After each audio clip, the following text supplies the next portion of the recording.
Welcome to Guide Guru. We hope this video helps. You start by verifying compatibility and ensuring both devices have enough charge. This prevents interruptions.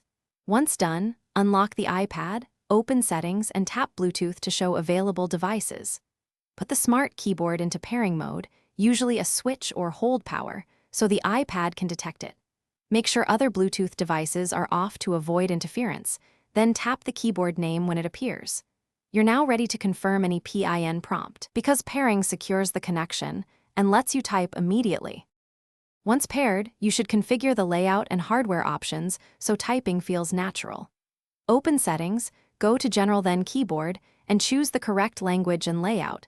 This ensures symbols and punctuation map correctly. Next, inspect hardware keyboard settings to define modifier keys and enable keyboard shortcuts. These speed navigation.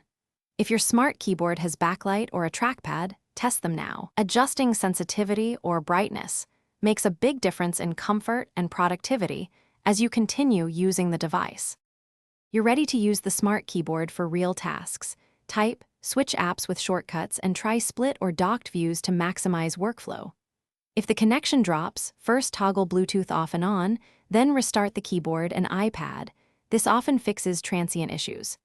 Make sure firmware and iPad OS are current because updates resolve many bugs. If problems persist, repair the device or reset keyboard settings, and document exact behavior before contacting support. This speeds diagnosis and resolution. Thanks for watching. Consider subscribing if we helped you today.